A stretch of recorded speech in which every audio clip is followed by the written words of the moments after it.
يا جماعة، أهلا وسهلا بيكم في القصة الثانية من حكاية اسمها ميمي اللي مش بتحب تشارك ألعابها مع حد.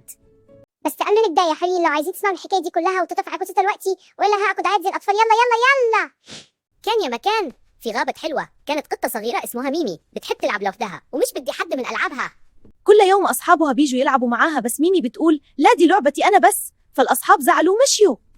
ميمي بقت تلعب لوحدها وملت قوي وحست إنها زعلانة جدا علشان مفيش حد بيلعب معاها. فجأة ميمي شافت فيديوهات مفيدة على اليوتيوب بتعلم ازاي تشارك وتفرح الأصحاب، وقررت تجرب. ميمي دات ألعابها لأصحابها وكلهم لعبوا مع بعض وضحكوا وفرحوا جدا. من يومها ميمي بقت تشارك دايما، وأصحابها بقوا يحبوها أكتر، والغابة كلها فرحانة. ميمي تعلمت إن المشاركة بتخلي الفرح أكبر، وكلنا نقدر نتعلم زيها من فيديوهات مفيدة. الحكمة إن المشاركة هو بيخاف ولا العطاء، فاختاروا في محدد زي فرادة والفرح بيرجع صح.